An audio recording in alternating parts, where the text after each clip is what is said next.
today to introduce a speaker who I had just met about 2 minutes ago.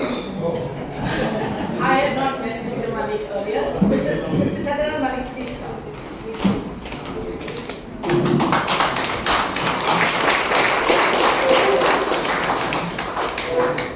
So today's lecture is much awaited. I say this from the questions that have been coming up from time to time, because a lot of us want to know about the Comunidade system, a system so unique to Goa, and a system which took care of the needs of the village. Now, Mr. Malik is a Gaunkari and former president of the Comunidade of Comunidade. He is a self-studied expert, we say that title, self-studied expert in Comunidade law, having devoted almost 20 years to understand the system. He was president of the Comunidade some years ago, and he took the trouble to understand the system. His biodata, which I had requested for, shows that he is a very diversified personality. He hails from the village of Comunidade in Vishori Taluka. He did his postgraduate studies in the commerce stream and specialized in accounting, banking, etc., which subjects he later taught as a college lecturer, and he is also founder chairman of the Comunidade Urban Cooperative Credit Society, a post which he holds till today. Alongside, he had a great interest in politics.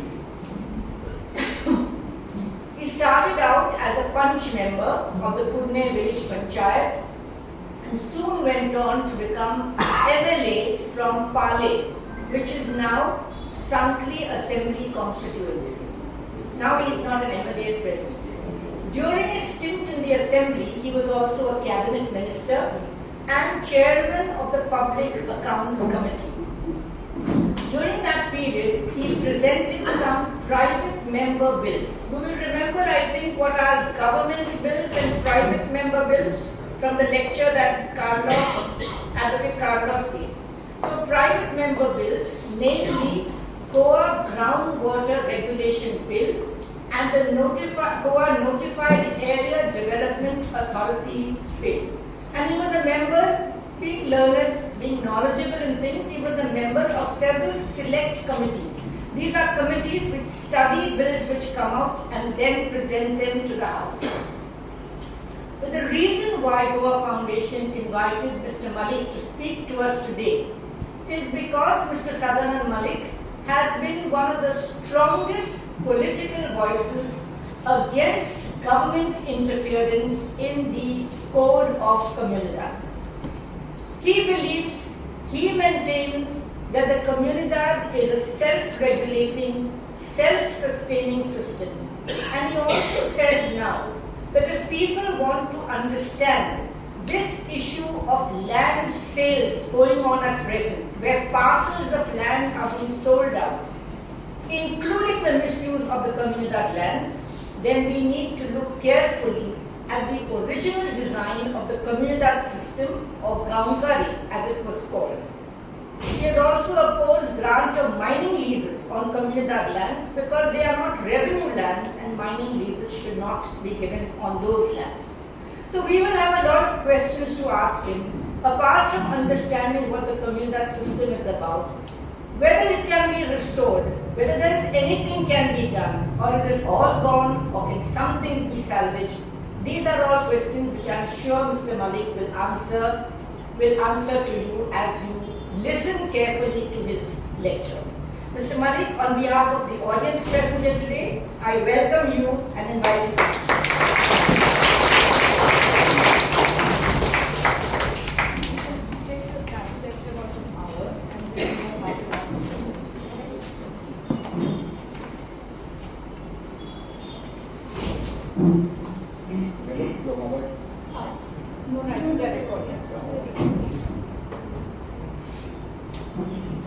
Good evening, all of you. I thought perhaps I will be addressing the younger generation, but I am very happy that the senior generation, mature audience is before me, and you have experienced a lot of things in Goa, which equally I have done, and I will be sharing my views rather than imparting the information that I will be imparting the information that I have. I am not a legal luminary as you are introduced. I am only a teacher by profession earlier, and to some period a politician, but always a social worker.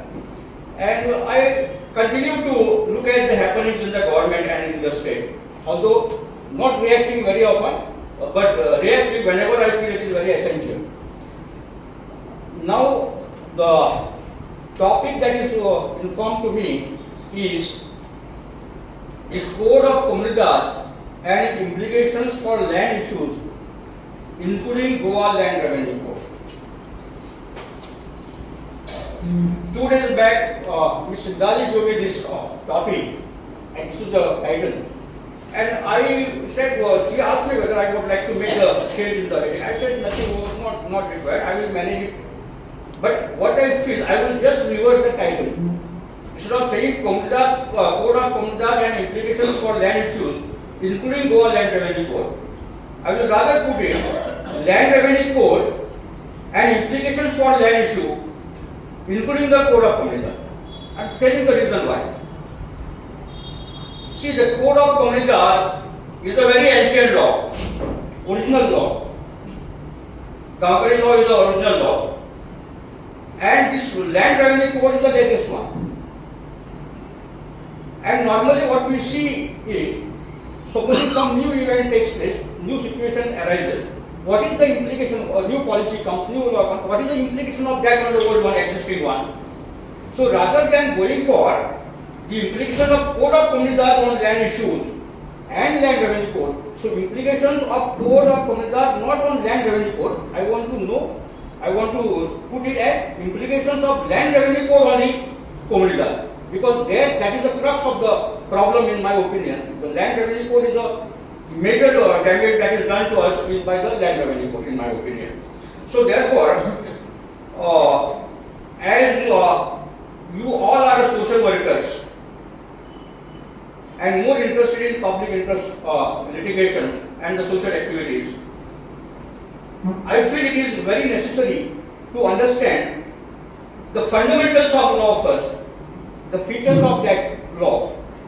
So what I will discuss, what this Code of Comunidades and Comunidades are, then what is the land revenue code, how the reciprocal implications are there, and then is there any role for the Constitution in this process, Constitution of India. By the way, today is the 75th Constitutional Day that we are observing. And then I was told to make a specific some references about the mining, so that I will try to make it. Now the first and the foremost is I will take up the Code of Comunidades or the Comunidades. What are Comunidades? So many times when the person from the outside Goa comes and he sees that everywhere Comunidades word is appearing, what are these Comunidades? So simple words meaning can be given. Goan villages are called Comunidade.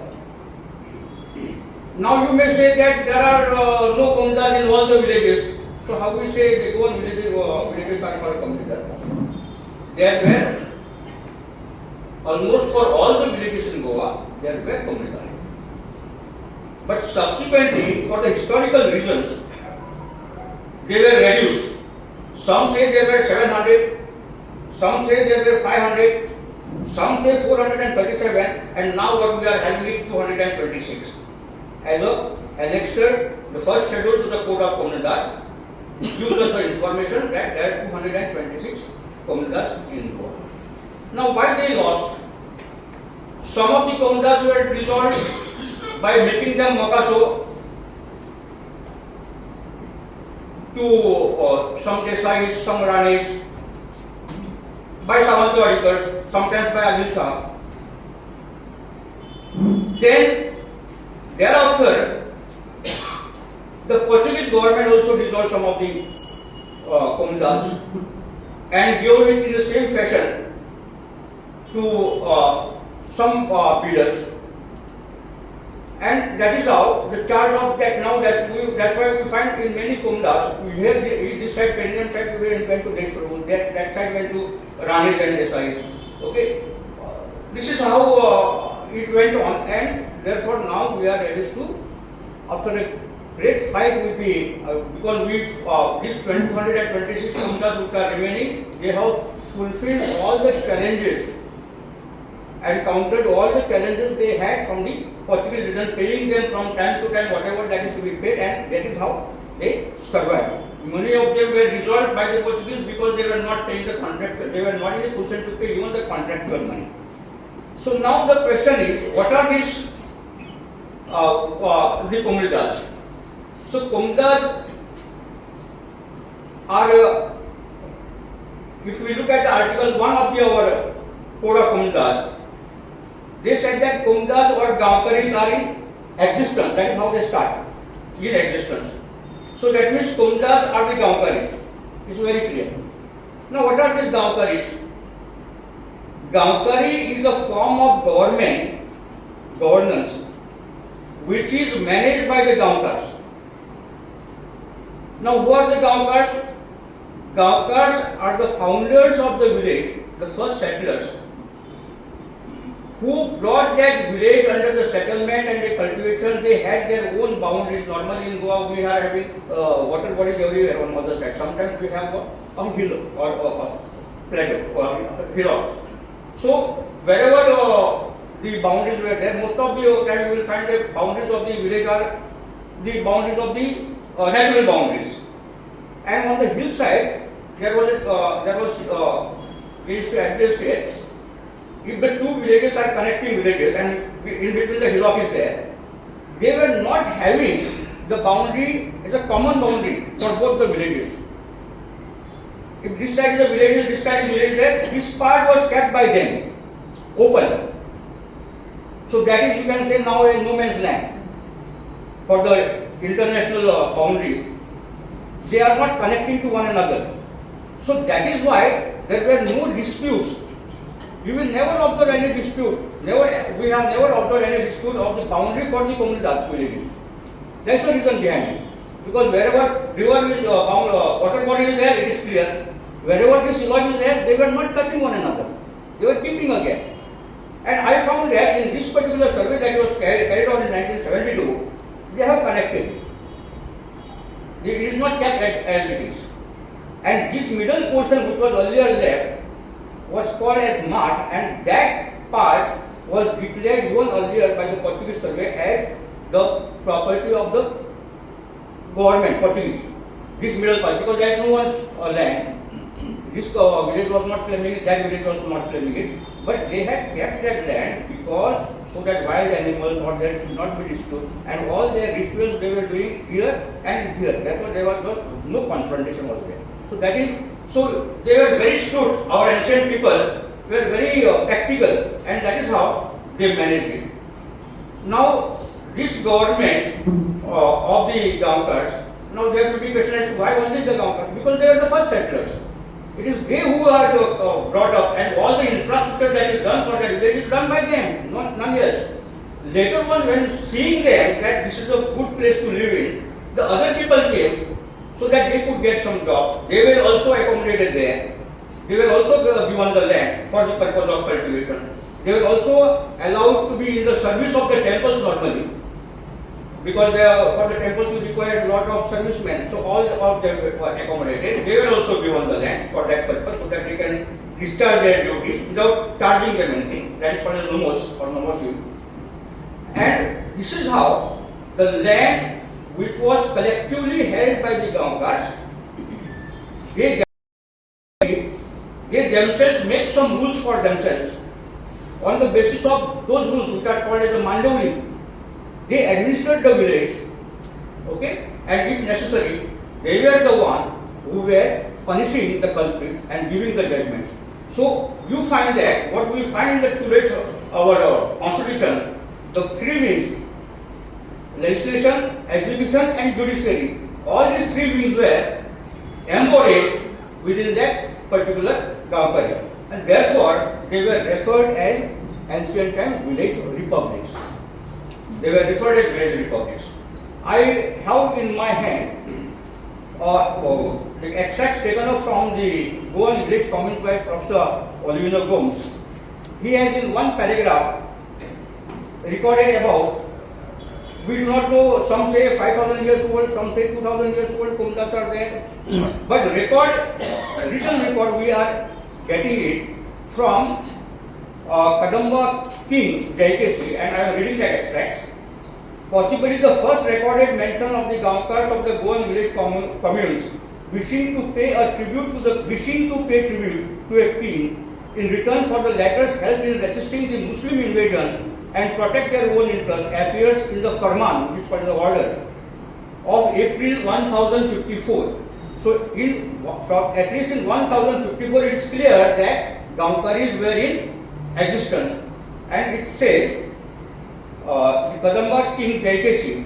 An inference can also be drawn from that Farman about the Council of Commune Gaunkars having the power and the prerogative to dispense justice, imposing its punishment in the form of punitive moryada, in the exercise of magisterial, administrative and judicial authority vested in it under the law of the land as the supreme decision-making body of the village council. So when it is supreme decision body making of the village council, that means there is no one above them. And when this was a Farman issued because some Muslim ruler were trying to loot the traders here in this area and their ships. And when he got that information, he came to protect them, and they fled away. And then these Gaunkars from that locality and the traders, they went to him saying that we wish to pay you the tribute because you have protected us. Before that they were not paying. So, and they said, I do not want anything. He says, Pushirak, that's how the word, we find many times the Pushirak is there. It came from there. We are giving it voluntarily because most of that time Hindu dominance was there. They said that, see, the Vedas and the Manusmritis say that the protector, the king, should be given 1/6 of the share of the produce. So we are offering you 1/6 of that because it is your right, because you have protected us. And so to tell you that this is the written record that is available to us, saying that at least the Comunidades were there, the Gaunkars were there from the year 1054. And please remember, the British dynasty, which ruled almost half of the world and even India for 150 years, the founder of that dynasty, the foundation of that dynasty was made by the Emperor Norbert in 1066 AD. That means after this Farman, after that, 14 years after that, he has formed a dynasty which subsequently ruled almost half of the world.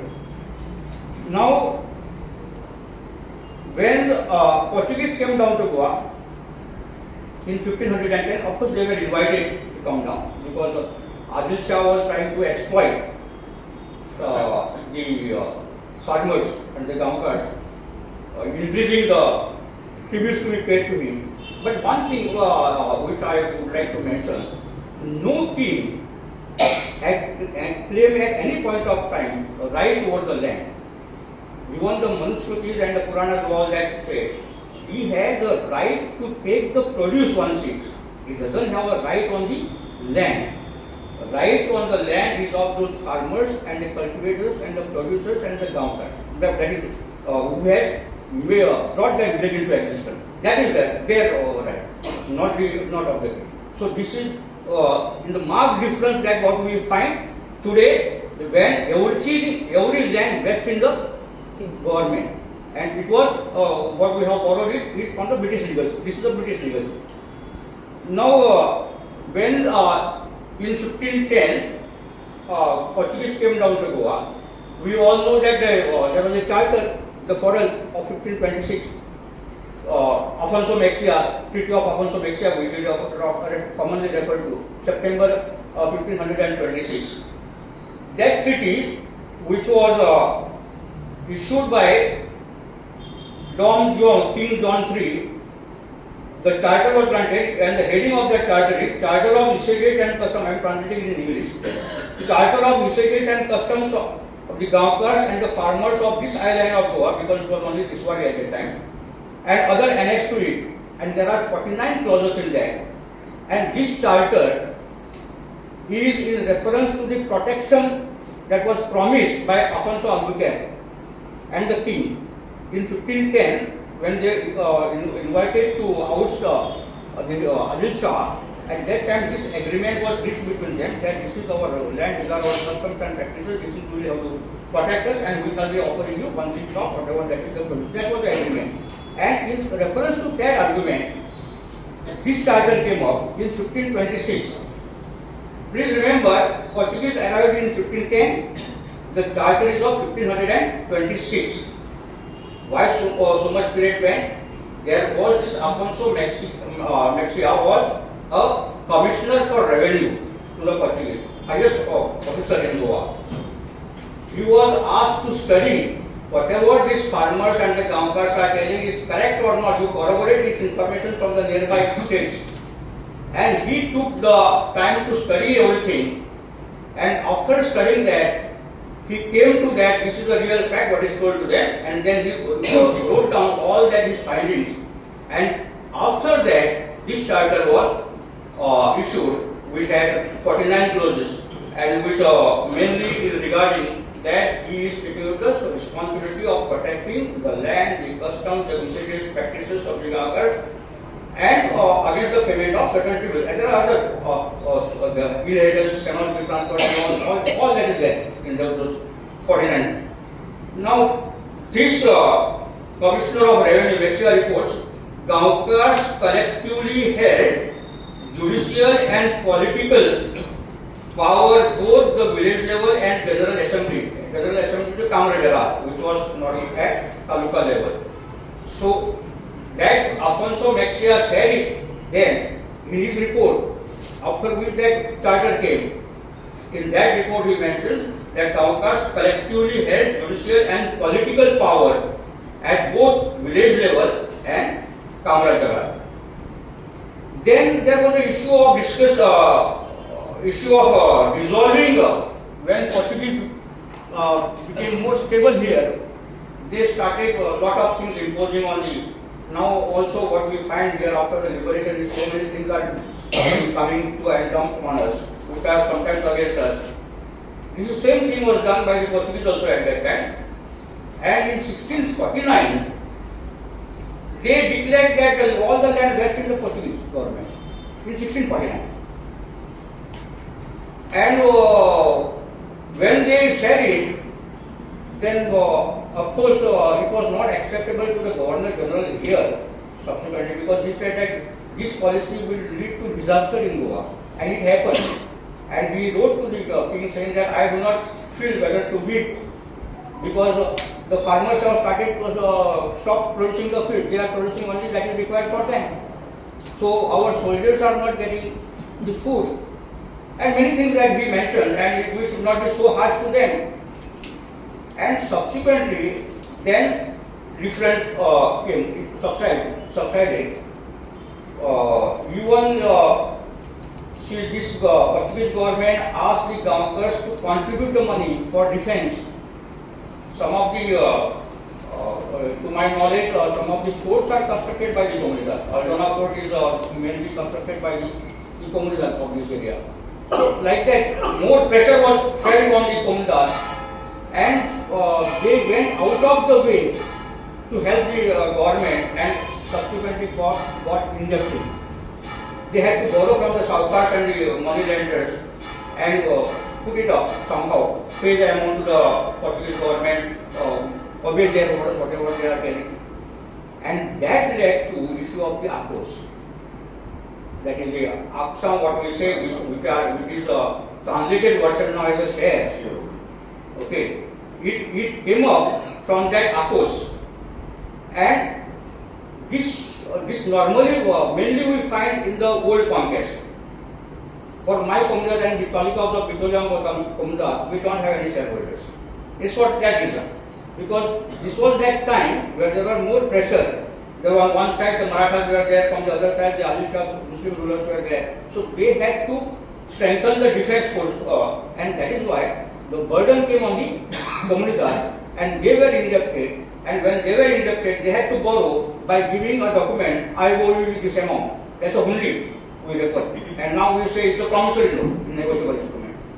Now, when this amount was borrowed and the Comunidade was indebted for a long time, because they couldn't pay it with whatever the income that they are getting, then they only came with the suggestion to divide that particular debt into the small part share of maybe ₹20, and that is how it came to shares.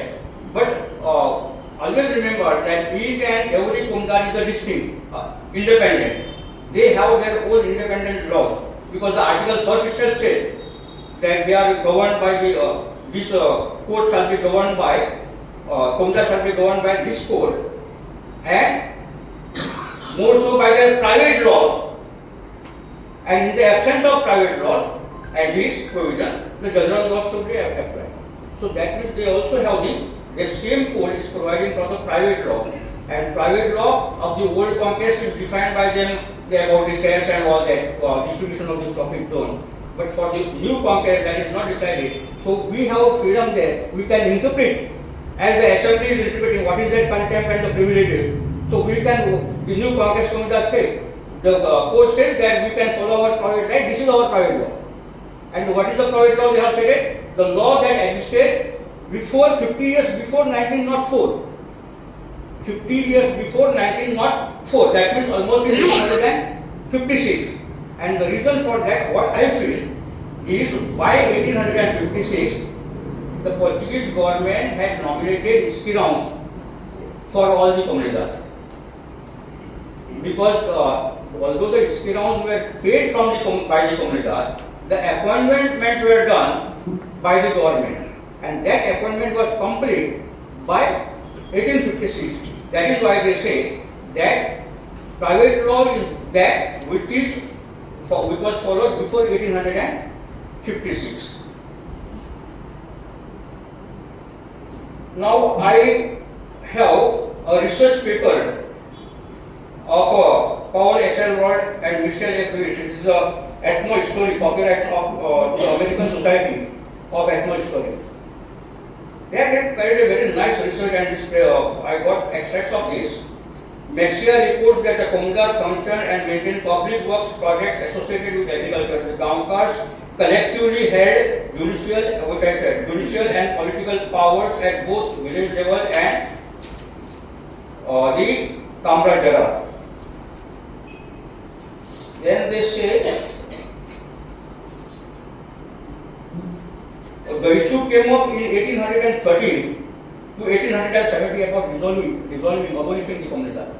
Portuguese government we are discussing, and that time the decision was objected by the two eminent personalities who were the commissioners also for the revenue and the secretary to the Governor General, the highest position that they had. They opposed it. One was Puna Rivera and second was Xavier. And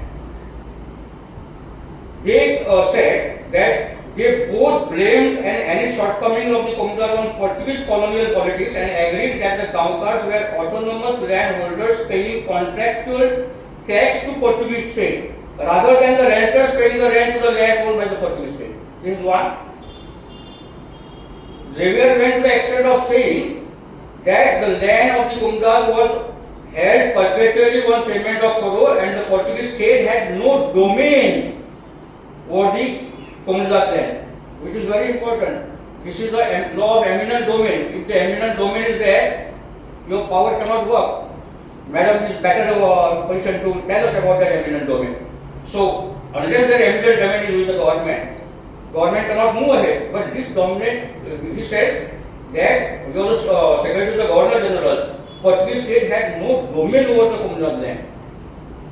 Then They further agreed that argued that the Comunidades, he argued, were even more perfect than the European municipalities, and because they administered their own fiscal, judicial, and electoral matters, he admired the Comunidades for remaining autonomous under the Portuguese and for undertaking their own public works, auctions, disbursement, surplus, and revenue collection. The former, he argued, retained the privileges and prerogatives of the Gaunkars as owner and not renters of the land, and therefore the village communities in Goa are not lessee of the Portuguese state, nor did the state hold title to the land. So, it made it very clear that state doesn't hold any title to the land. I am referring to all this because I will be coming up to the land revenue code, and there we require this. Purna Rivera and Xavier, whose arguments for retaining the Comunidade finally prevailed, saw the Gaunkars as sovereign owners of the land, regarded the Comunidade as superior European forms of the community. They rejected the very ideology that justified the imperialist policy of British India and held up the Comunidade as uncorrupted, ideal form of social organization. The modern Portuguese state was seen by Xavier and Purna Rivera as the destroyer of this ancient, idyllic village republic. I think that explains to you the position, the status that the Comunidade had in the earlier times, which makes it very clear that the Comunidade does not hold the land for the state. They are independent and autonomous. Then let us come across what is the subsequent development after that. We come across Goa Gazette. Now this is what this government has published in the Gazette, which I am referring. And this is what was the history. Okay. Now this is what the Goa government has published on 21st of July 2016. Goa had a history of numerous rulers who ruled from the 3rd century onwards up to 1961. The rulers included Bhojas, Mauryas, Yadavas, Brahmanids, Marathas, Portuguese. In 1961, Goa was liberated from Portuguese rule by the 12th Amendment Act 1962 to the Constitution of Goa. Along with Daman and Diu, became part of Indian region with numerous rulers changing Goa. The local self-government institution did not undergo any major changes. So many rulers were there, but the local government did not change. Goa has a unique history of institution of local self-government dating back to ancient times. Descendants of the ancient settlers of the village called Gaunkars organized themselves into Comunidades or communities which function as an autonomous unit of village administration. Our Goa government is saying this, which functions as an autonomous unit of village administration. The government was vested in the assembly of the government was vested in the assembly of the elders of each Wangod. Members of the Comunidade were Joneros, Akshakars, Gaunkars. The primary activity of the Comunidade was reaching out their community, commonly held agricultural land, orchard, ponds through auction. The income was utilized to fund common services for the village like those of the priests, barbers, construction of maintenance of market halls, etc. This village governance was allowed to exist alongside the Portuguese administrative machinery. So on one side, in villages, the Comunidades were functioning at the headquarters level. It was the functioning of the Portuguese government. Goa has a population of 14.8 lakhs. Goa had a history of the decentralized form of local government. That means they agreed that the Comunidades were the local government. Where do we stand at the moment? Is a question to be asked to yourself.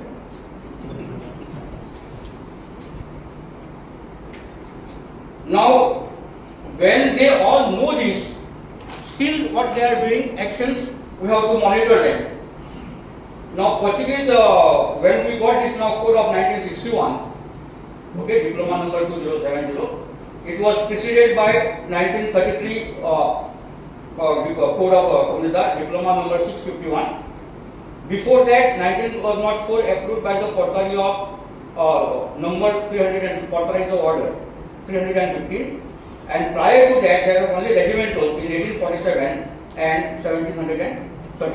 So 1735, 1847 were regimentos, then came the Code of Comunidades. But interesting thing to remember, in all this Code of Comunidades of 1904 or 1933 or 1961, they were preceded by the appointment of a commission, and it was a commission that was hearing the Gaunkars before finalizing the code.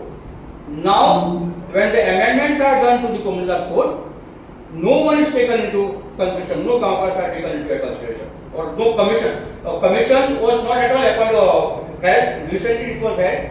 I think somewhere in 99 also it was held, but not for the purpose of seeing these amendments or approving the amendments. There was no proposal. It was just a meeting like. Actually, it is a very big exercise that after every 5 years, the law provides, Code of Conduct provides, after every 5 years you have to meet in the month of January, all the Gaunkars. The delegates should be selected in November. This should be prepared in December. And then accordingly the convention should be held so that they can discuss what is required for them. Even this code of 1961, when in 1558 the process was held of the commission was appointed, it was a 2 days session. Everything was discussed. The draft was approved by the Gaunkars, submitted to the governor. Governor, as per the Article 151 of the Portuguese Constitution, required the approval of the Legislative Council, because there was a Legislative Council of 18 members and 5 years the government of 23 members, 5 years from the government officers, government, and 18 were elected in Goa. That council has to approve that, not prepare it, approve this draft which is sent by the governor to them, and then only it could be published in the Gazette. That is how it was published in the Gazette, and from 15th of April 1961, this particular Code of Comunidade came into force, that is diploma number 2070. So, that was not an exercise of the Legislative Council. Legislative Council has only approved that particular code. And now, in our democratic rule, the Gaunkars are not at all taken into consideration opinion for making changes in the code. It is very interesting to note the preamble of that code says that the Comunidades are the juridical institution, that is mentioned in that code, in the preamble. Second thing that is mentioned, that they are the perfect owner of their properties, perfect owner, actual owner of the property, and there is nothing like the domino and that is domino possession and user possession and one who is giving the final order. This concept, possession and the user, this concept is not applicable to them. That is also what they have stated, and they had given the word of caution in the preamble saying that we have for last so many years, hundreds of years we are here managing these affairs of the Comunidade, seeing these affairs of the Comunidade, and we feel that this is exclusive, in our opinion, this is the exclusive one and should not be touched. There can be far-reaching implications and disastrous effects of changing the provisions of this code. So it is to be done when it is very, very essential, otherwise it should not be touched. That is the word of caution that they have mentioned in the preamble of the code, and we here for every session coming up with the amendments to the Code of Comunidades. So see what are we doing. And as far as another feature of this code is that they have given, as I have just told you, that they have given the private, Comunidades are governed by the private law. This is a codification. What we are having, all the provisions which are in existence are codified, compiled into a code. And there may be, which are all uniform for several Comunidades, they are codified. But yet there can be some practices which are not followed by the other Comunidades. So they are free to practice their own private laws, which they used to follow 50 years before 1904. That means total autonomy, in fact, was given as far as the Gaunkari are concerned. One important, we know that in Comunidade there are Gaunkars or generals and the shareholders of Gaunkari. We all know that they are taking a zone for the profit surplus that is made. I would like to come across, I would like to read to your notice one of the recent judgment, Madam, on 26 July 24 on the public interest litigation. Not public interest litigation, it is a writ petition 1004-17-1177. This is of Mafsa Comunidade only about the right to information, where we were discussing with me that right to information is not available for the Comunidades are not bound under right to information. I'm just reading one paragraph with regards to Article 5, which government is vehemently saying that we have all the powers because we Comunidades are under the administrative tutelage of the government, and they consider the administrative tutelage as administrative control, which has been explained to us by this particular judgment. Article 5 of the code is a judgment copy. Article 5 of the code stipulates that the Comunidades shall be under the administrative tutelage of the state in terms of the established in this code, and its immovable properties may be granted on equitatis and alienated in the manner provided in the code. Before proceeding further, we note that judgment says, we note that the definition of tutelage in Black's Law Dictionary is the act of protecting or guiding or guardianship. What is tutelage? The act of protecting, guiding and guardianship. So not a control. You have to protect, guide and act like a guardian, because they are the minors. A minor is to be taken care of by the guardian. So you take care of that. And further it said in the second this one, the state being under the care and management of an international organization such as League of Nations or United Nations. This term applies, for example, to the status of a people who do not yet benefit from fully operational government of their own, such as such people displaced by war and living in certain territory that will in future be given autonomy. Please remember that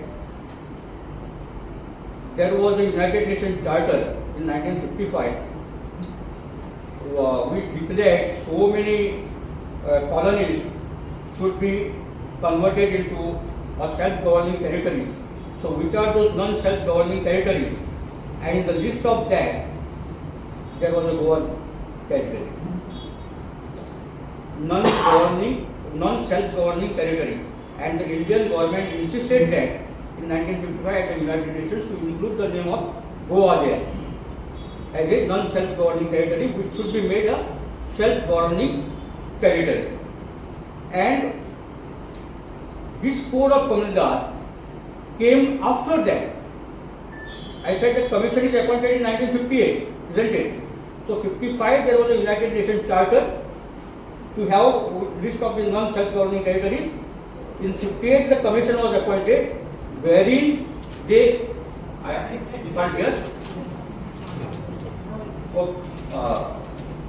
So wherein in 1958 after appointing the commission, probably the Portuguese felt that now there is a need of giving them some autonomy, because their name is coming as a non-self-governing territory, and therefore whatever that was promised in 1510 through the Charter 1526, now that has to be restored to them. Probably because of that, and since Goa was to be made a self-governing territory, this particular Article 5 to provide administrative tutelage for the government was incorporated there, so that they learn to manage themselves and then subsequently they can be got liberated.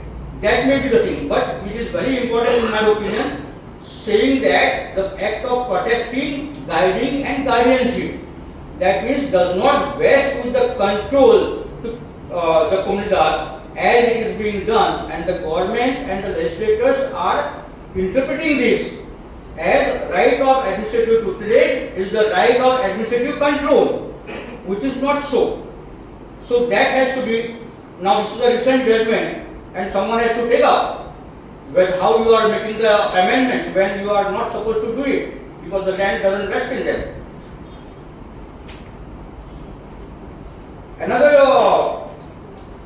article which I am just mentioning is Article 12. We say no, the community properties cannot be eliminated, we say, except in the law. If you look at the Article 12, we find that if any person is taking a loan or a debt on the land, on a plot which is given to him, the right on that plot does not vest with the person granting the loan.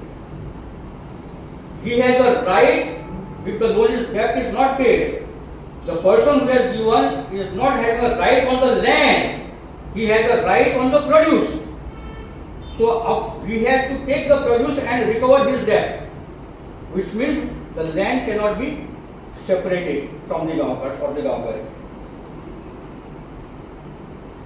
Then we see that there are administrative boards which was changed by Miskita in 1997, Dr. Miskita as a revenue minister. Earlier there was a system that president was nominated by the government, attorney was of the Gaunkari, and treasurer was or the cashier was among the shareholders. Arrangement was done because if the Gaunkari was picking up all the posts and if the shareholders would have given the loans to the Comunidade and they have got the shares, if they are not paid, then so their person should be there as a treasurer. This arrangement was there, but it was changed in 97 and now it is made like a managing committee, president, attorney and the treasurer. This law also includes what are the powers of the administrator, the powers of the governor, then administrative tribunal, and one attention which I want to draw you, because now what we find is when you refer to the Comunidade, all the government officers, they say the Comunidade means that one where the name of the Comunidade is appearing as occupant. That is what is their feeling. Comunidade means where the name of the Comunidade is appearing as occupant, that is a Comunidade. Which I told you is not true, it is the entire village. And the land were given to the villagers by the Comunidade or the Gaunkari collectively. So each and every piece and parcel of the land is of the Comunidade. Some were given, some were kept open for the cattle grazing and all. So those which land which were not given to anyone, they were recorded as the occupants for the Comunidade. Okay, Comunidade is the occupant there. Now register number 1 and 2 or Tom 1 and 2 I am coming to. That Tom 1 gives a list of the property which are directly under the control of the Comunidade office. Okay, Comunidade. And Tom 2, all those properties in the village which belongs to Comunidade but granted permanently to the people in the village. So here what given allocated permanently to the people in the village. So here now it is very clear there are two sets. One directly under Comunidade, there the land revenue code record of rights occupant is recorded, and here the second one where the lands were granted to the public, given to the public, there the names of those people are coming up as occupants. Okay. So the land belongs to the Comunidade, that is what is made clear there in the that article is 222.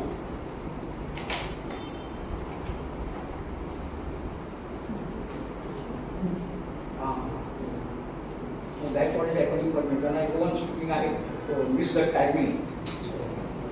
222.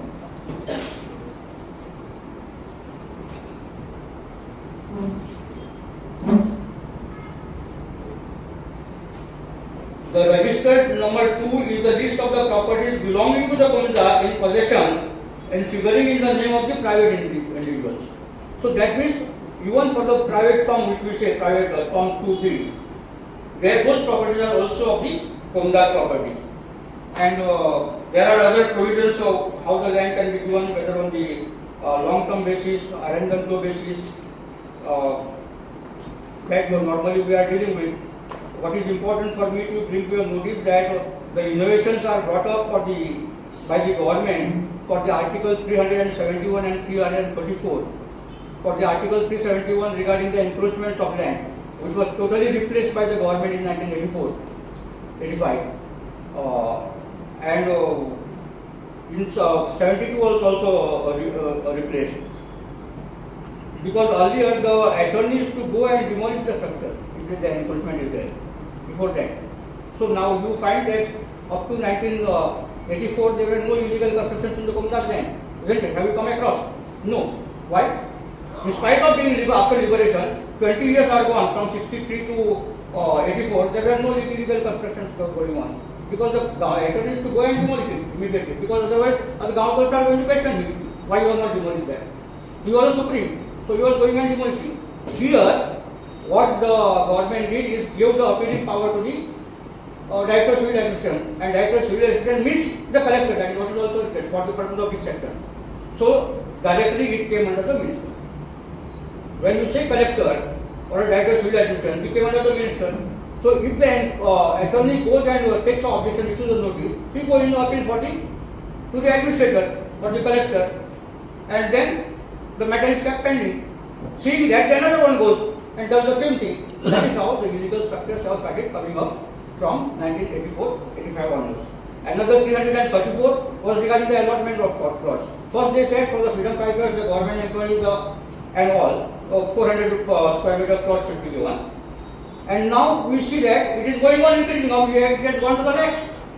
Then came the educational institutions, now the charitable institutions, and every purpose. What is the provision that you are seeing? 334A. Okay. So these are another 2-3 important provisions which I am highlighting. 647 prohibits resentment of the estate. That means the properties of the Comunidade cannot be distributed. 647. 648 says whatever that Comunidades are dissolved, try to revive them. The government is not going to take action on that. Because there are so many Comunidades who are dissolved by the Portuguese opinion that the land rests in them. Okay, so they say now revive it and bring it back to the Comunidade. And that there is a convention should be held in every 5 years under 652. This is as per the schedule we are having now 226. So this proves that the Code of Comunidades is the original law of the Gaunkari of this land, and the power vested solely with the Gaunkari and the Comunidade. Okay. Now I come to the Land Revenue Code. As far as the Land Revenue Code is concerned, what is this collector and Land Revenue Code? See, there was in India, there was East India Company. So when the East India Company was there was a battle of Buxar and battle of Plassey, which they got defeated, Shah Alam, Mughal emperor, and East India Company defeated them, and then they were given as a matter of treaty. Shah Alam II, Mughal emperor, gave in treaty the right, Diwani rights. Diwani rights are referring to the law of collecting the revenue, land revenue. That rights were given to the East India Company. Subsequently, East India Company was taken over by the Crown of England and company was dissolved. So every land that was taken up by East India Company here and subsequently by British went to the Crown of England. But the person that was appointed by East India Company first was called as a collector. It was he who was going to the fields or the houses and collecting the money at that time, the land revenue. That was a collector. And when the area increased, there was necessity was felt to have his assistants and then divide the into village, then sagas, then tehsils, sub-districts and district. This what happened, what we see now is happened after that by the British period. After the liberation of Goa, there was a Tenancy Act came up first, isn't it, in 1964. And for this purpose, the powers were given to the Mamledar to decide about the tenant, who is the tenant, and appealing authority of the collector. But there was neither collector nor the clear-cut information about the record of rights, who is the tenant.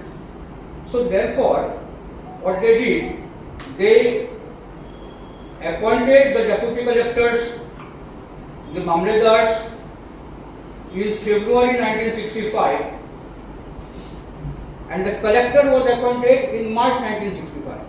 So deputy collector appointed in February and collector is appointed in March 1965. See what the misplaced fact they are doing. And there, this provision is actually not in conformity with the Constitution of India, because when the Goa is liberated and under the 12th Amendment Act, it was taken up as a Union Territory of Goa, Comunidade of the Constitution of India. The next thing on the same day that was done was to abolish the proprietorship of villages in Daman and declare that Daman as a district, and all land in the Daman vest in the collector or the central government, and for the central government, collector to look after. The reason, collector is a principal revenue officer of the district for the central government, for the government. Okay, so the land, they abolished the villages which were with the size and took up the land under the government, and the district collector was appointed. Now, similarly, they did in 71. The president, with the president assent, new land was also taken up. Abolition was done for the villages, not villages, for the land, for the proprietors. And when this was done, Goa was not touched. Now see the situation. When a territory is acquired, you should first have the right over the land of that territory. So you did it for Daman, you did it for you. Till today, it was not done for the Goa. So land in Goa did not vest in the central government to pass a land revenue code or to appoint a collector, and therefore the first appointment that was done of the collector was not for the purpose of the land revenue code. It was done for the purpose of tenancy, because tenancy came in 64, and therefore, and I am provided one copy by one of my well-wisher. I was under the impression that the collector's post is not created, but here I am getting one deputation from the government of Maharashtra. S.S. Tinaikar, IAS, is appointed as the collector of Goa with effect from forenoon of 29th March 1965 until further orders, by an order in the name of Administrator of Union Territory of Goa, Comunidade. Now, how the Administrator of Goa, Comunidade can appoint a collector when the land does not vest in the central government? Point number one.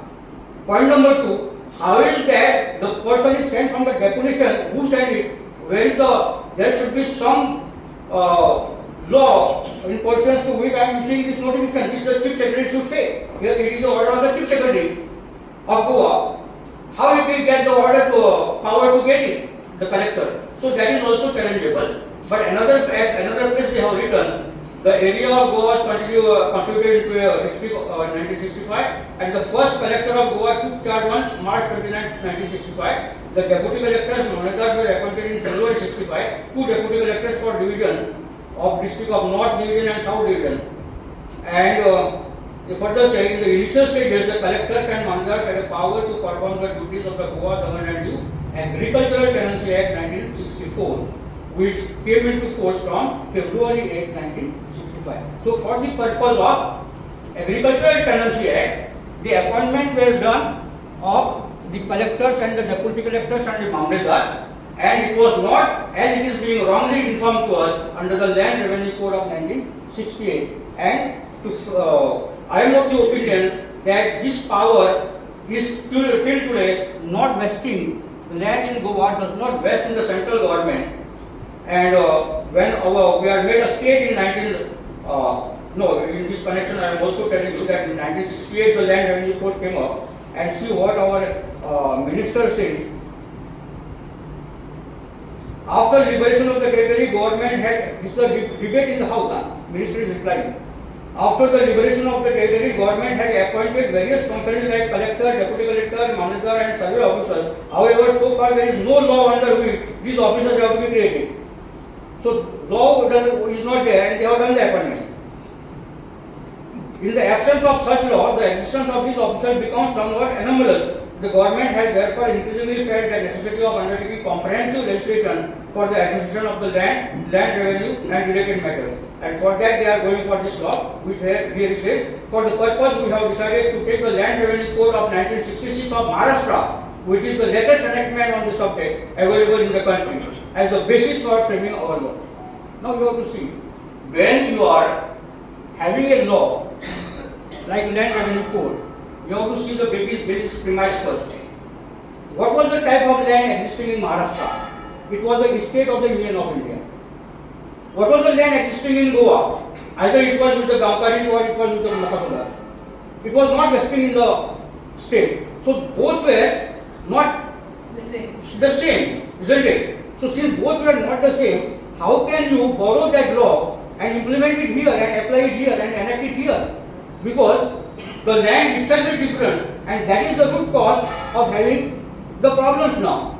Because we are different and they were different, their land holding was different, and that is how the problems are created. Now I am of the opinion that the Land Revenue Code is applicable only for the government land. In the other states also it is applicable only for the government land, because in other states it is the government land only, isn't it? And for the purpose of getting you understand this fact, I am quoting the very provisions of this Land Revenue Code of 1968, and just see how these are. Titles of government to the lands.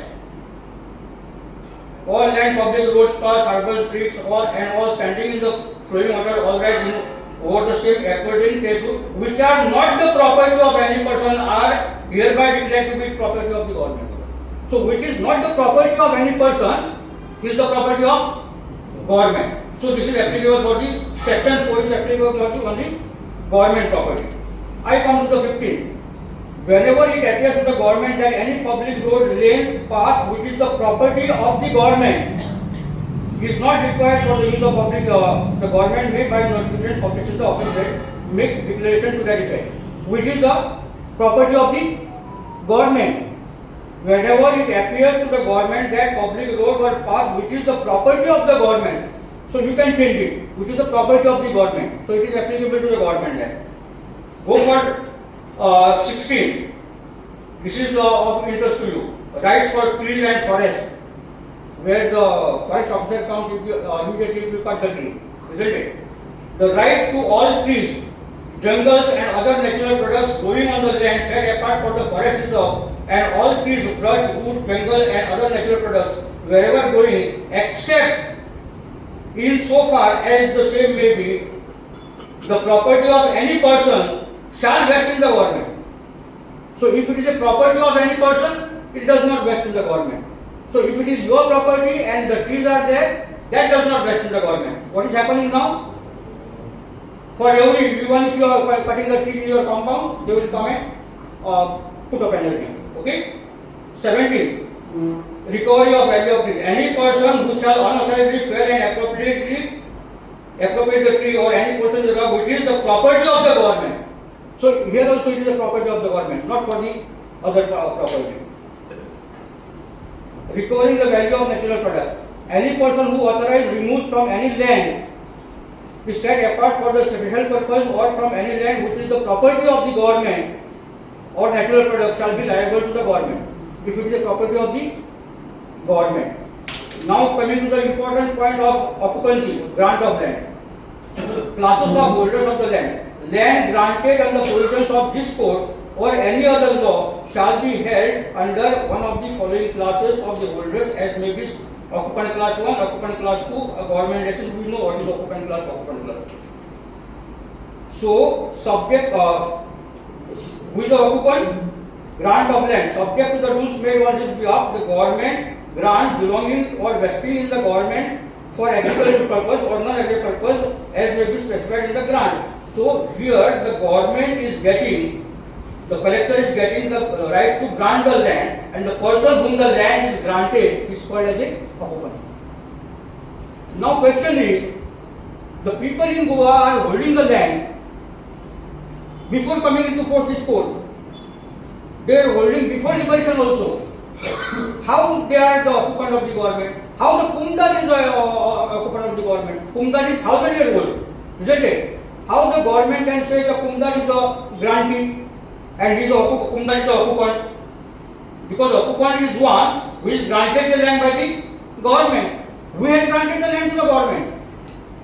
So actually the Gaunkari should file criminal proceedings or by giving the notice saying how you are declaring the Comunidade to be occupant of the property. So unless a person, even an ordinary person, if he is given a land by the government, then only he can be the occupant. Otherwise no, as per this definition. But what is done? We are all applied the record of rights. Grant of annual land vesting in the government. Where it appears that a collector and any annual land which vests under the any law for the time in force in the government. So if the land vests in the government, here also it is the same now. Occupant's rights are conditional, and occupant is entitled to use an occupation of his land perpetually conditional on the payment of the amount due on account of land revenue. A person who is called as the occupant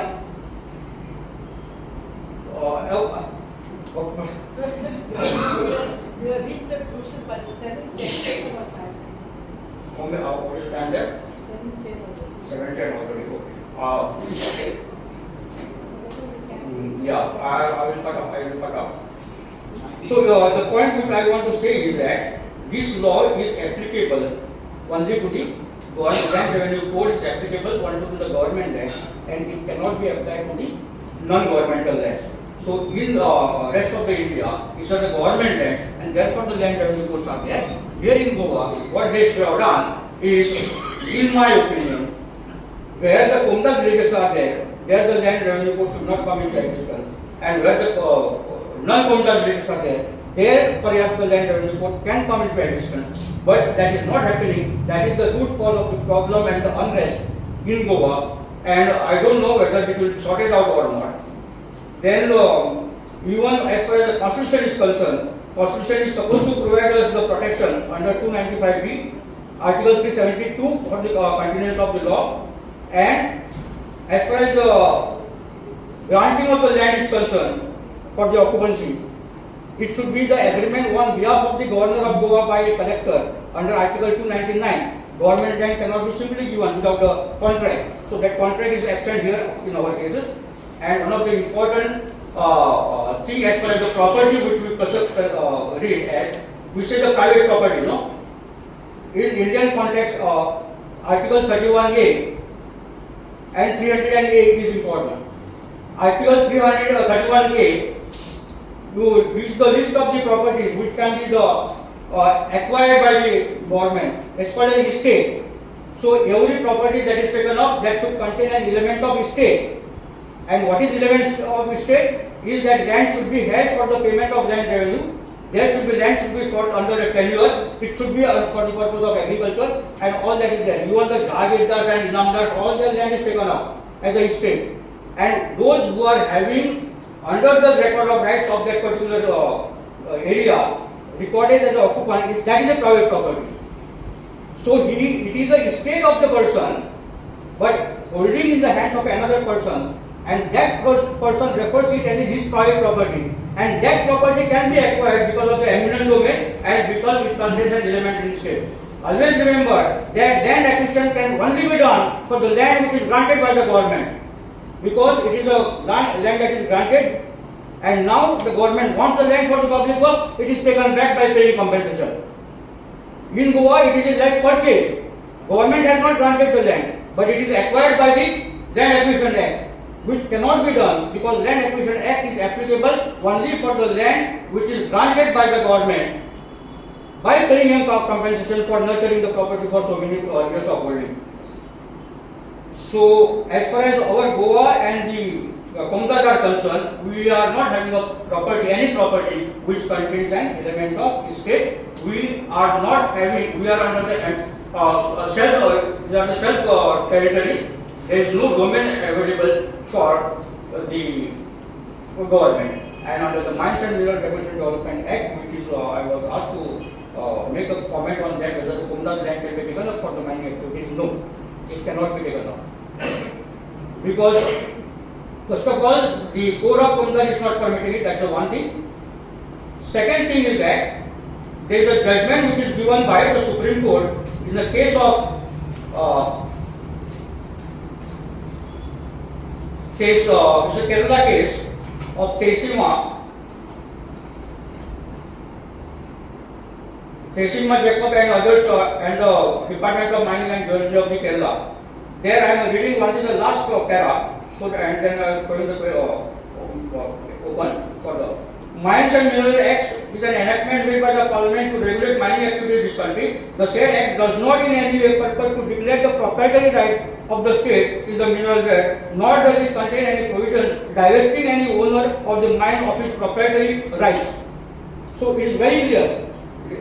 The Supreme Court further said, on the other hand, various enactments made by the Parliament such as coking coal mines, Nationalization Act 1972, and coal bearing areas acquisition of development act 1957 make express declaration under section 4 and 7 respectively, providing for acquisition of the mines and rights in or over the land from which the coal is obtainable. If the understanding of the state of Kerala that in view of the provisions of the Mines and Mineral Development Regulation Act 1957, the proprietary rights in the mines stand transferred to the rest of the state, it would be wholly unnecessary exercise on the part of the Parliament to make the laws for such one mentioned above dealing with the nationalization of mines.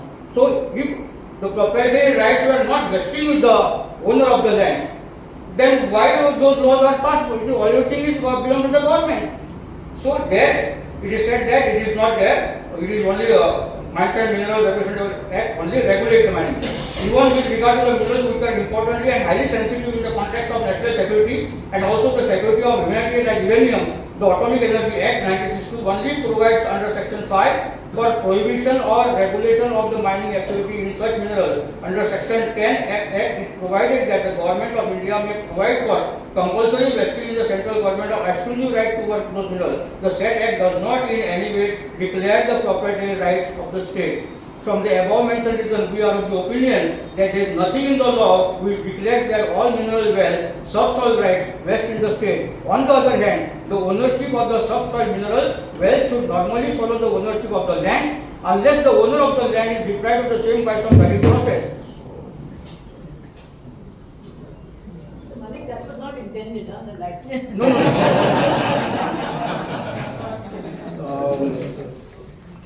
In the instant appeal, no such deprivation is brought to our notice, and therefore we hold that the appellants are proprietors of minerals obtaining in their land.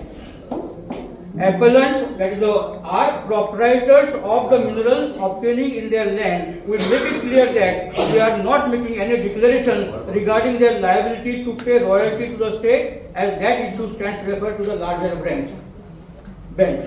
So here it is very made clear that right on the minerals vests in the proprietor. Now this is the case of Indian context where the German rights were there and where the land revenue was also paid to the government. And here is the case of Comunidade in Goa where it is already said in the code that they are not liable to pay any land revenue to the government. So therefore it cannot be in state under any circumstances, and therefore the government does not have any right on the mineral wealth or on the properties which are existing in the Comunidade land. So land revenue code and the Code of Comunidades are the two different things. Where the land revenue code is applicable, the Code of Comunidades is not should not be made applicable. When the Code of Comunidades is applicable, Land Revenue Code should not be made applicable. When these two things are combined together, that is the implications of this Land Revenue Code on the Comunidade, and that is a disaster that is we are facing in Goa. Any questions you can?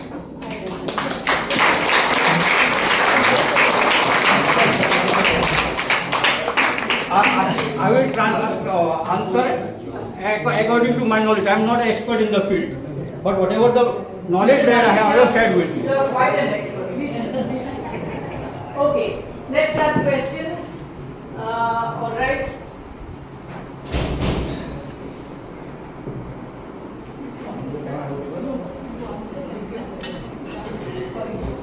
I have taken a lot of time. No. You are a very big topic to handle. So, please give the mic. One there and then second here. Yeah. Yeah, good evening. I would like to ask you about the election. Now, elections of Comunidade. They have the ballot system, and many Comunidades have, showing of hands. What is the provision? Can you enforce a ballot box election? What is not there in the code cannot be done as per the law. Yeah. What is there, you can go as per that. But nowadays we find that the elections are being monitored by the collector, isn't it? So he is going in a different way. But as far as the challenge is concerned, what is there in the Code of Comunidade, in my opinion, can be challenged. And other things are not expected. Now the thing is that our own Gaunkars sometimes are demanding that. So when our own Gaunkars are demanding that this should be done, then there is a dispute and he gets a chance to take a decision. Otherwise, it cannot be. No, any provision for ballot? I have not come across. Because earlier in the previous time, ancient time, it was selection. There is not even election. Yes, sir. Question very short and sweet. If a house built in the 1400s, today, do we have to pay house tax and the revenue code? House tax and the land revenue code, under land revenue code. See, house tax you are paying to the panchayat. House tax you are paying to the panchayat, isn't it? Now that is another topic. Whether the panchayat can exist in the Comunidade village, because there are local governments. See, this land revenue code has declared villages as the revenue villages. And if you see the law or the given that gazette which I read, last part says that these villages are found in the so many revenue villages. So there he mentions that it's a revenue village, but actually they are not the revenue villages. So if anyone can want to challenge in the Public Interest Relations Act for the Gaunkari that the village panchayats cannot exist in the Comunidade villages, he can be free to do it because they can exist only in the revenue villages. And you are fighting that Comunidade is not a revenue village. Okay, over there, gentlemen. Yes, after that, you, sir. Wait, let him do and then you. Could you please clarify about the shares and shareholders? Are they the same as Gaunkars and Gaunkars? Can the shares be sold or transferred? See, let me frankly admit that I being from the new Congress, I have not much knowledge about the share matters. Okay? Because I only know the theoretical part of it. That it was coming as from the Akos. Okay? And in many villages, there are exclusively meant for the shareholders. They are exclusive shareholders. The reasons are historical. Because the Gaunkars are migrated. Maybe because of the conversion, mass conversion, they have migrated to the other areas and no Gaunkars were left for the village. And therefore, one who have financed that Comunidade were given the charge of that Comunidade as a shareholder. And they are managing the affairs. Exclusively, the shareholders Comunidades can exist. Now, as far as your question is concerned, where there can be free transfer, in my opinion, the law is not very clear on that.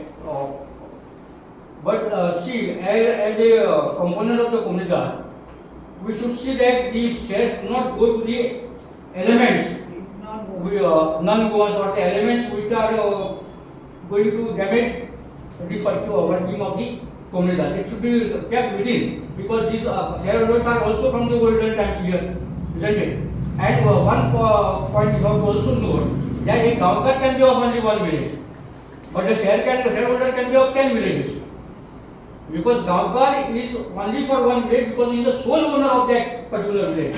In fact, in my opinion, the right on the land does not go to the shareholder. It only goes to the Gaunkar. But now, when the shareholders are there, he is also getting zoned along with the Gaunkars, isn't it? So that is a point which needs more deliberation, and I am not prepared at the moment for that. Kalangur has only shareholders. That's what. Some people No, this has happened where there was a mass conversion. The people fled with their families. So there, this type of things are happening. And in this belt, Bhartiya, Gurgaon, Kiswari, that was on major scale. So problem is in this area only. Yes, sir. So, difference between Mokaso land and Alvaro land and Afra. See, afframento is you are giving land under the provisions of the code, afframento. The normally application is made to the Governor General, and from there it is coming up for the opinion to the Comunidade, and there is a process for that. But even in the village of the Comunidade, there are afframento. But that land doesn't mean that the land belongs to the governor, because it is coming to the last final decision is taken by the Gaunkars and the components there in the Comunidade. As far as the Alvara land is concerned, there was a decree which was there, I think 3602 decree something. As per that decree, the lands were granted and on Alvara basis, and if they fulfill the conditions for 20 years, okay, there were certain terms and conditions written in the Alvara, that's the order, initial order, primary order, that you are allotted this particular land. And you have to fulfill this condition and pay the amount what is due to be paid to the for 20 years. Only after paying 20 years, you get the right of amputatis for that. Amputatis is where you are free to transfer the land. Okay, that right you get after 20 years. But even in that particular case, see, Alvaras were given on two bases. Mainly it was given by the government land, and it was subsequently also applied to the Comunidade land.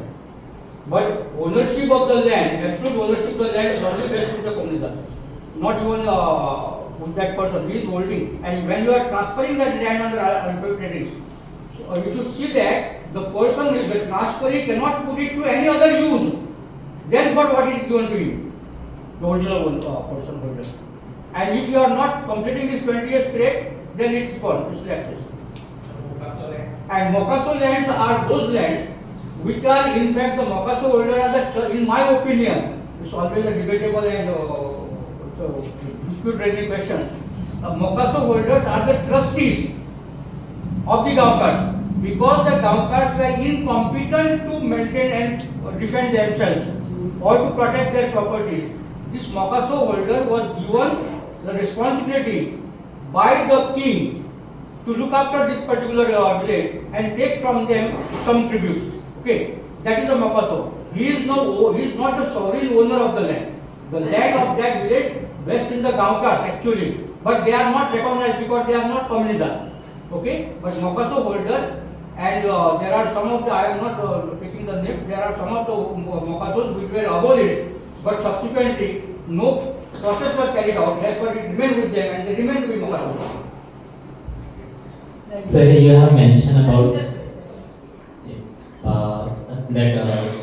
in some villages that land was given for providing services to temples. So if those services are not continued by that comes back to Comunidade. And remember that. See, it's a very important thing to remember original Comunidade, that the first thing the Gaunkars came when they came to the village was to establish their deity. But sir, The temple- some services are based on the caste. I am coming to the point. Establishing the deity and the good lands were reserved for that deity to be auctioned so that it can be self-generating for the maintenance of the temple. And there are certain people, services are required. Let us, for example, priest or the pujari, bird is required, the guru may be required, the gharis may be there, the jalmis may be there. All these people are there. Okay, they are providing the services. But in the Comunidade, when the grant is made, it is specifically made clear that those who are given the grant for the performance of those services shall not give away the services. If they give away the services, the land should be taken from him and to given to another person from his family or the other family of the same caste or the who is doing that type of duty. That is what is mentioned there. But some services are based on the caste, and that caste-based services is against the fundamental right and human right. That is what I say, no? That is what I said. Fundamentals and the human rights you are saying. We are now in the 21st century. Okay. We say it because we are under the Constitution of India. Yeah. But what the point which I was highlighting was that our Comunidade villages are not covered under the Constitution of India. Still, But Article 13 says when the fundamental rights of any person is violating, that your whatever mentioned in that communal code is null and void. which one? Article 13. So that is what I say. If the Comunidade code has been approved by the government Yeah. in 1962, isn't it? I do agree that there should not be breach of fundamental rights. I do agree. And the Article 3 is also clear that the customs and practices which are against the fundamental rights are not to be followed. That is stated there. Yes, sir. So now I don't agree on that, but it is agreed that fundamental rights are there intact. But it is under the Indian Constitution, and we are following the Indian Constitution at the moment. But caste is not protected by Indian Constitution. Rather, it is the aspect from the Hindu religion, and which is not giving the equality to some of the people, sir. I didn't get your question. Caste-based services are not as per the Constitution or not liberal. Right. Rather, they are giving injustice or practices of injustice and inequality.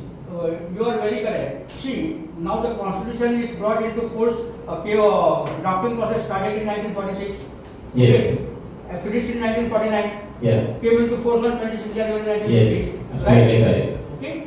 Now, this Code of Comunidade was there prevailing in Goa at that time. Goans were not the people who adopted the Constitution at that time. They were not Yes. there for the Yeah. process of the Constitution. Yeah. So that is why I said there should have been structural changes made in the Constitution of India to accommodate these situations, which has not been done. Okay. So I don't agree. It is very correct that in the present situation that fundamental rights should be followed because we are under Indian government now at the moment. Okay. We cannot fight back for that. We are not incapable of doing it right now. We can fight only to the public interest litigation, not otherwise. But it seems to be inhuman also. But there would have been these provisions made, incorporated.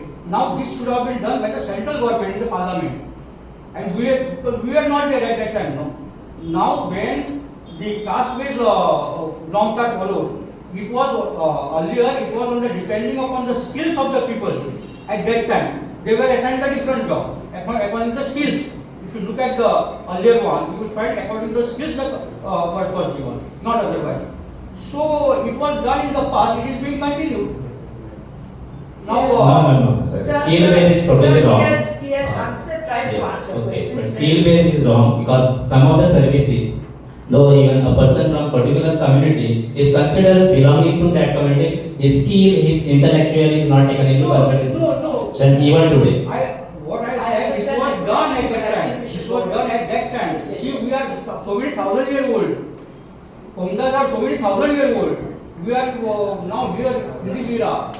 We cannot go with that, but there should be some changes made. There should have been discussion. There should have been changes in the Constitution of India. Now, equally, I can say that when the 80% of the land villages in the Gaunkari villages covered under the Indian state, Goa state, 80% of the area should be of the Gaunkari. Correct. And Comunidade. Now, what we are going to say in that particular case? It is is done in the Mizoram. It is done in the North. Why it is not done in the Goa? Now we in Goa say that anyone can contest the election for the assembly. There it is not so. So many percentage of people will be from this particular community will get so many MLA. Why it is so? Because it is under special category. Why we are not under special There is no category? recognition for the Comunidade within our system. In fact, Andre, I remember, Andre had taken it to the court and the judges were sort of very dismissive. They said, if you are not going to be under the Indian constitution, who are you going to be under? So he said, well, we are independent. Yeah, I don't think he got That is the problem. He argued this. Yes, ma'am. Good evening. If a strip of land is rented out, there's a tenant, Comunidade land, for rice purposes, cultivation, thin strip, and if it is not used for that purpose, and in that space they built a gardo and blocked the water channel, there is a nala that passes through,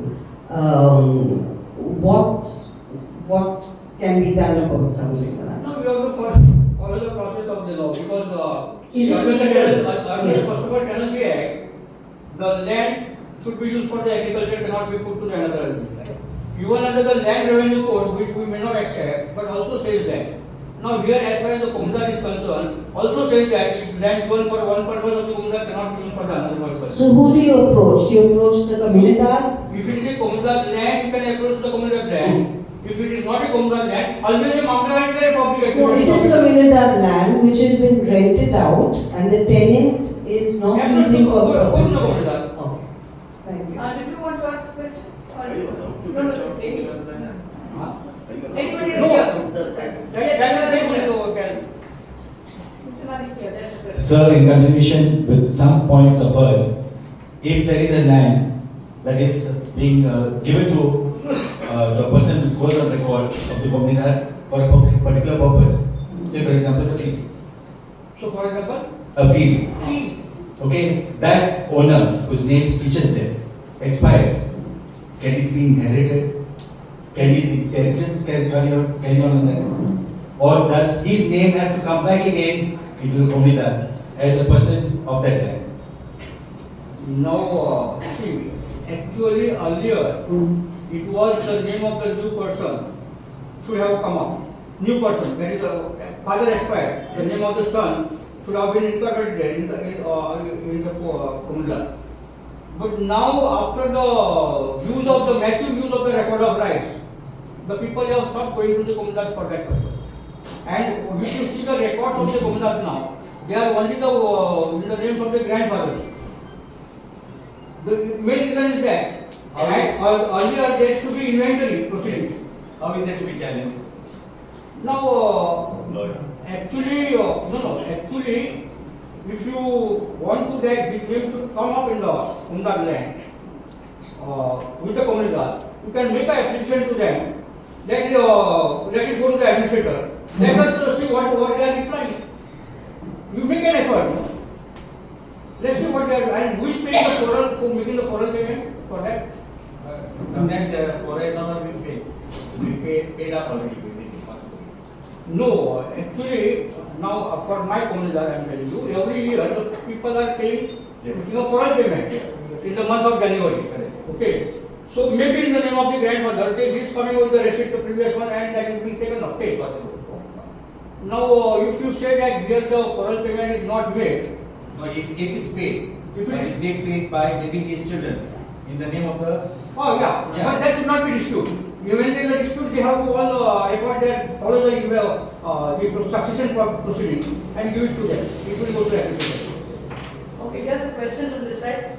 Yeah, I just want to ask, what is the legal recourse for migrants who come and occupy Comunidade land in large numbers on the grounds that they are homeless or they have no place to stay? Because in their state they are not homeless, and they come here they say they are homeless, and all the whatever goes along. What's the legal recourse? No one can be allowed to encroach on the Comunidade land. That's the first thing. If there is an encroachment on the Comunidade land, as I have told you just now, that attorney issues the notice, goes to the again appeal in the collectors, what deputy collectors now? Because the worst part is that they have administrative powers are given to the collector. Okay, he shall distribute the administrator, and he is given the power. Collector is to delegate the powers to the subordinate officer. Actually, that should not have been also done. No, but there was a move in the assembly Huh. to regularize this guy. They cannot do it. In fact, I had to make a public statement there at that time that you cannot regularize the land on the Comunidade land and regularize encroachment on the Comunidade land. Whatever it depends upon the government should take action. Government is not in favorable of the Comunidade. Government is favorable in favor of the migrants for the votes. So it is a responsibility not of the Comunidade. It is a responsibility of the government. Let the government take you. Why you are you say we are not interacted in the proceeding of the court. Saying that I am a Gaunkari, I am a user of the land. See, there was the earlier provision which is not prohibited. Now the disentanglement of the property is prohibited in 647. You cannot distribute the Comunidade land, Gaunkari land. Earlier it was supposing now there are 50 Gaunkars and they have distributed the entire village among 50. Where would have been the land left? So it is their land. So their co-ownership, it's a collective ownership of the Gaunkar. So therefore, when you have a right there, if someone is encroaching there, you have a right as a component of the Comunidade to agitate on that and go for the legal course. Because I will say, I protest, I am not allowing it, and go to the proceeding. Let us see what is the government doing. If the government is saying that we are doing it on the basis of amendments, challenge the amendments. Amendments can be challenged in the court of law. So what is your opinion of 372A then in this case? 372A. 372A of the Code of Comunidades. Of this regularization, how they have applied. That is what no one has challenged. No, that is the problem. We are not challenging. In my opinion, I have said several times, and the people are angry with me. My own colleagues earlier and now also. When I say that Goa Legislative Assembly is not having legal competency to amend the law. That is what I say. And they are not accepting it. I have given, when the convention was held here in January at Donapala, I had given written submission then that what you are doing is totally wrong. And the question I have raised, whether the state of Goa is, the constitution of the state of Goa is unconstitutional. It's a big question I have raised. No one is answering. Unless you go to the court, nothing comes out. Okay, last question. Mr. Malik, what I wanted to ask you, I had forgotten actually. It's my grandmother, she had share certificates of the cellular Comunidade. What do you do, all the, the illegalities, our ex-MLA from Saligaon has, there was a big case with the treasurer and attorney where he has taken a lot of Comunidade land of Cerula. So how does a person with share certificates of Cerula Comunidade be allotted land when there is no land? What do you do? Did you go to the cellular Comunidade office and find out there whatever is there? There's never anybody there. There's never anybody there. Either he's There are office bearers, no? There are office bearers. They have to. At least Iskram will be there. So go and talk to Iskram. Let us see what is doing. So, Mr. Malik, what do you think? There is any hope that we can fight back this system where government has taken over the Comunidade? So many years have passed.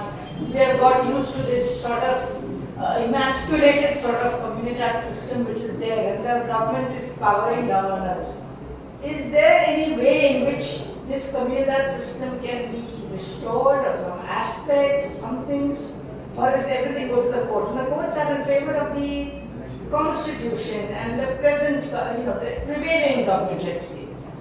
But the constitution does not come over. See, this is actually my frank opinion is that the way the things are moving now in Goa, we are reduced to minority, we will be losing everything, and I feel whether the words of Salazar are coming true. Dr. Salazar in the National Assembly of Portugal after the liberation, we call liberation or annexation in legal sense, had said that in the Portuguese National Assembly that the Goans are our people and when now they merge into India, acquired the thousands of people will come down to that village, peaceful village, and disturb their setup, and our cultured people there will feel like moving out from there. Now they should get a place to stay, and that's what we should keep open them, the citizen on the doors of the citizen of Portugal and doors of the Portugal. Okay? This is what he said at that time. If you see the extracts of his speech in the National Assembly of Portugal at that time. And that is why we are having the citizenship given there. For 3 generations we can go, and if you want to stay there. So I feel these people are making through his one. We have criticized him so much, and these people are all set to prove him correct. Okay, so I feel I'm a little worried about what is happening. That is why I am coming out in open against everything, and even against my own colleagues sometimes. But I think if at all it can be done by anyone at any level, it can only be done by the components of the Comunidade and nothing else. And Goa can, if at all the Goa can be showed, it can only be showed by the Gaunkari and the Comunidade, and no one else will be able to show the Goa. Thank you very much. And on that note, we will close.